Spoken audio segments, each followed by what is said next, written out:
Welcome back, story lovers. Today, we're diving into a mystery at Riverside School, a place usually filled with laughter and learning. But today, it's filled with panic. Let's set the scene. The school auditorium is buzzing. Parents and teachers are finding their seats.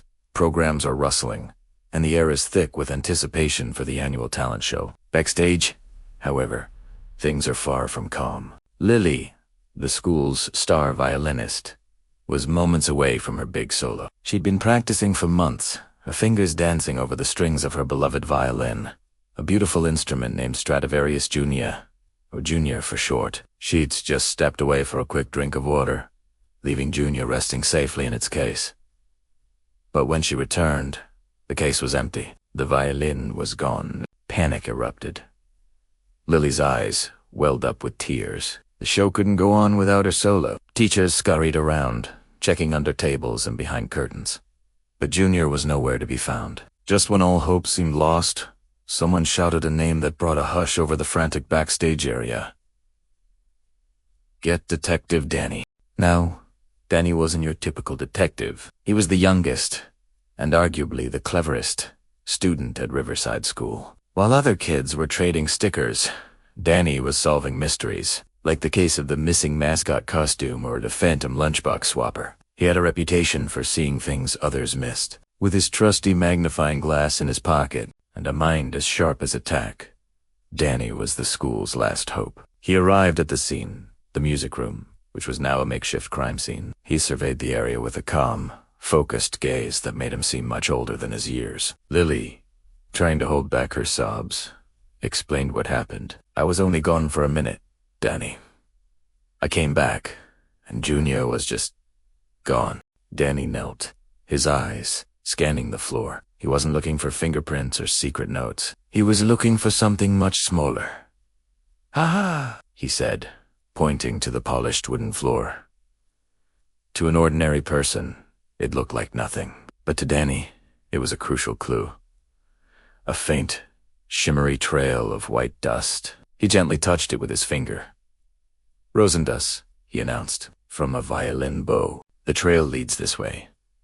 The faint trail was almost invisible, but Danny followed it with the focus of a hawk. It led away from the music stand, past a stack of sheet music, and straight toward the door of the instrument storage room. The door was slightly ajar. Danny pushed it open slowly. The room was dark and smelled of old wood and polish, and there, in the corner, was a figure. It was Max, the new kid. Max was known for being incredibly shy. He rarely spoke in class and usually ate his lunch alone. He was holding Lily's violin, his head bowed. For a moment, it looked like they had found their thief. A teacher who had followed Danny guessed, "Max, you took it." But Detective Danny held up a hand. He knew that jumping to conclusions was the first mistake a detective could make. He walked closer, not like an accuser, but like a friend. "Max," he asked, gently.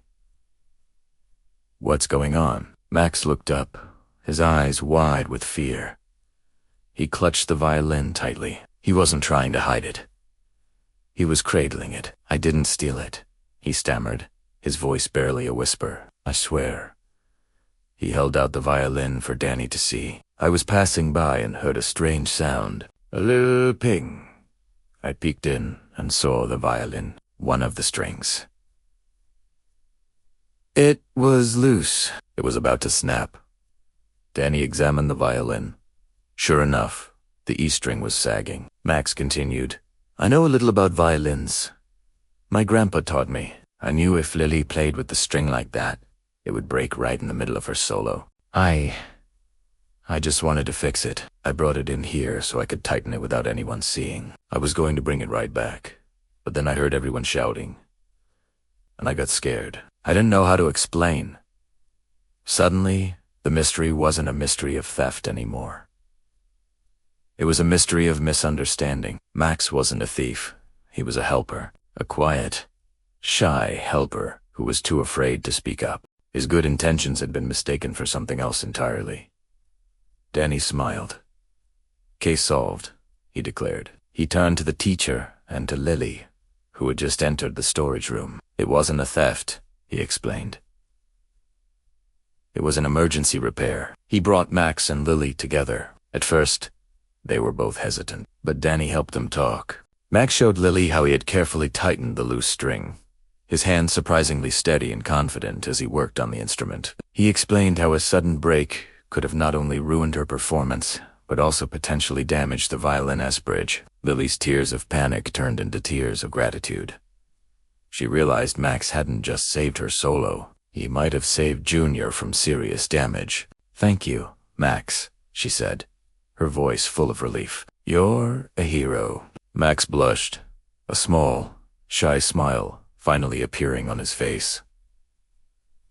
Backstage, the announcement was made. Lily was ready to perform. She walked onto the stage, her confidence restored, her violin perfectly in tune thanks to her new, unexpected friend. À ses playettes, the music that filled the auditorium was more beautiful than ever. From the side of the stage, Detective Danny watched, a satisfied smile on his face. He had solved the case, but more importantly, he had helped two classmates understand each other. He saw Max standing nearby, watching Lily play with a proud smile. A new friendship had started, all because of a vanishing violin that hadn't vanished at all. And so, Detective Danny closed his notebook on another successful case. The case of the vanishing violin was officially closed. It was a great reminder that sometimes things aren't what they seem, and a little kindness and understanding can solve even the trickiest of mysteries. What did you think of Danny's detective skills? It just goes to show you that looking closer and not jumping to conclusions is always the best way to solve a problem. Thanks for joining us for this Riverside School mystery.